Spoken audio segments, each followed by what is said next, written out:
Today, I am thrilled to be talking with Johnson Norton, an accomplished business executive, a consultant, an advocate for inclusion and equity.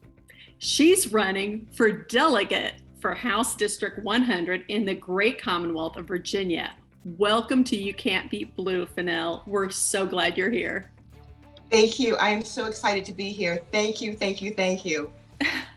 You are the polar opposite of a career politician. So tell us about yourself. Sure. Most people wonder, why on earth are you doing this, and what made you do it? So I think people have a way of evolving into this with a lot of different things. And so for me, I will tell you that I was zombie-like after 2016. I was one of those people who got dressed up in white. And I know, I did it. I was dressed in white. And I went there and I went with so much promise. And the next day, I will tell you that I walked around like a zombie. My heart was crushed as a woman, as a person of color, as an American. I just felt cheated and defeated. And so after that, I decided, my husband said, you have to quit complaining about stuff. And so he said, if you're going to keep on complaining, you're going to have to do something. And then that's what really got me off of the sidelines to start thinking about what could I do to quit complaining and feel like I was having some control.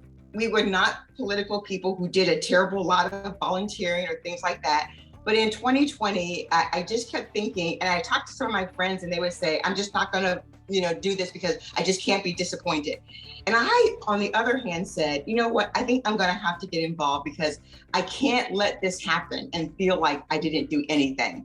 And so we got very involved in the Biden-Harris campaign, and we just did everything and anything they asked us to do. And it's really, well, the funniest thought I have about this is that someone came to me and said, we need a precinct captain. And I said, sure. She said, don't you want to think about it? And I was like, no, I don't want to think about it. I will do it. And so it was door knocking, it was postcards, it was phone banking, whatever they asked of us, we did. And of course, we got the result that we were all praying and hoping for. And so that was my first foray into really volunteering and getting involved.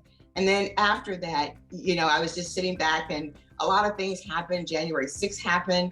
And folks started to talk to me about running. I was so concerned and so worried, and I just felt like nobody was listening. And I just thought, well, what if they could just listen a little more?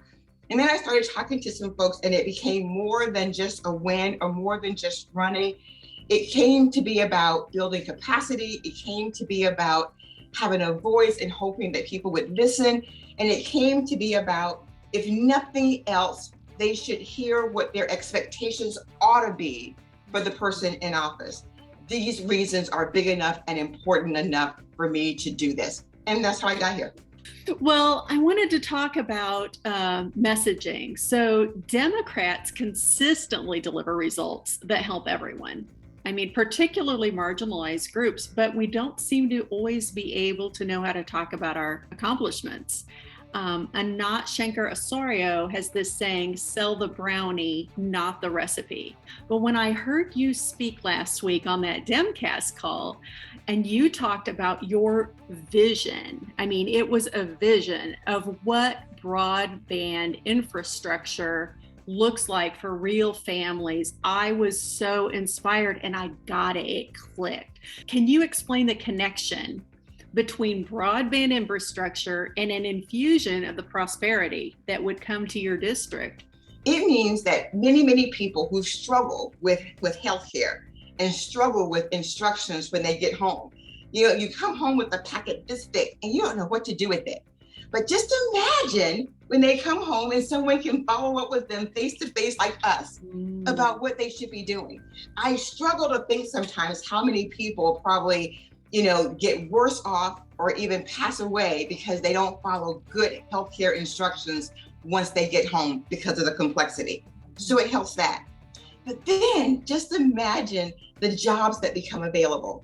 we saw millions and millions of people work from home, doing all kinds of things, working for all kinds of companies.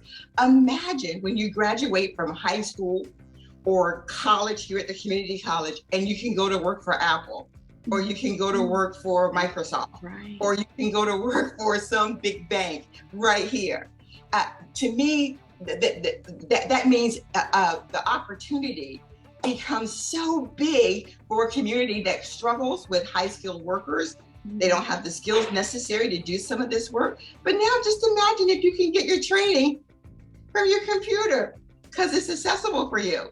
So for a community like the Eastern Shore and many rural communities across Virginia, we should see opportunity through the pandemic, but also through having infrastructure like high-speed internet that will allow you to be healthier, better educated, and have better jobs. I understand that Social Security helped your family after your father's death. Did that experience help inform you with your views on welfare pay, paid time off, benefits? It really does. So my dad, before he passed away even, I think it's important to note that he had a 4th grade education. He shucked oysters, and that's work with your hands by the piece. But then when I was 14 is when the accident happened and my dad passed away. We did not have a lot of money. And once my dad passed away, it's less money. And so we did take on summer jobs, doing all kinds of things that kids do in rural communities. But at the end of the day, it's not going to sustain a family. And so Social Security, my mom got Social Security as a death benefit for us when we were going to high school. And it was until you went to high school and then up to college. And so that was really important. I would not be where I am today if my mom did not have that safety net and help provide for me to go to school along with my student loans. So when people think that these things aren't critical and important, they really are. But they also require that your family has to have a plan for you, and they have to work on that plan and know what to do with it. So it's critically important, but it's also critically important that your family at least has a network around them to sort of help guide how you might use these things in order to get the best outcomes for your family and for your children. And that certainly helped me. What other kinds of challenges are you seeing that you're going to have to face when you're elected? Well, there's a couple. One of the big ones is affordable housing, which it's just one of those things that sort of it hits a lot of different areas. So, for example, we have teachers. We need good teachers here. And when you have good teachers, that's great. You want them to come into the area. But one of the challenges that they have is finding affordable housing, not to mention just folks in general finding affordable housing. So affordable housing is another big challenge that we have, but also just economically on the Eastern Shore side specifically, but also in Norfolk, looking to ensure that from an economic perspective that we look at really good, solid programs for rural communities specifically to ensure that they are not left behind. So for me, it is about, okay, we got this large district, really fortunate to have this rural side, beautiful. And then we have this urban side on the other side. Some of the challenges are the same. Title I schools. In my district, that's what we have. And so whatever you address for one, you address for the other. And I think that's perfect. But I also think for the rural side of the community, as it gets better, it can only make the other part of our district better. And we do have to look for very specific solutions that address the rural side of our community. And I don't just mean for District 100, I mean rural communities across Virginia. There ought to be very specific economic plans that help with funding to ensure that these communities get what they need. What's the first thing you're going to do? The second Wednesday in January, when you're elected, when you are sworn in, I should say. Okay, so I will say a prayer because I will be so excited and I will be thankful to all the people who got me there. But then the first thing I'm going to do is come back and have a town hall with folks and listen to whatever they have to say. I'm going to set up my phone number so that folks feel like if you make a phone call that somebody is going to answer it and get back to you, and just work as hard as I can to try to keep the commitments that I promised people that I would try to do. which is to inform them, to let them know what's going on, and to never ever feel like you've elected someone who is not going to be willing to listen to you. I might not have the answer, but I surely can listen and ensure that I get you in the right place or the right direction. I love that. I have a feeling there are going to be a lot of our viewers who are going to want to follow you online, and you've made it really easy for us. You can find Fennell at Norton 4 Delegate. 4 is the numeral 4 Delegate. That's her website, her Twitter account, her Instagram account, her Facebook account.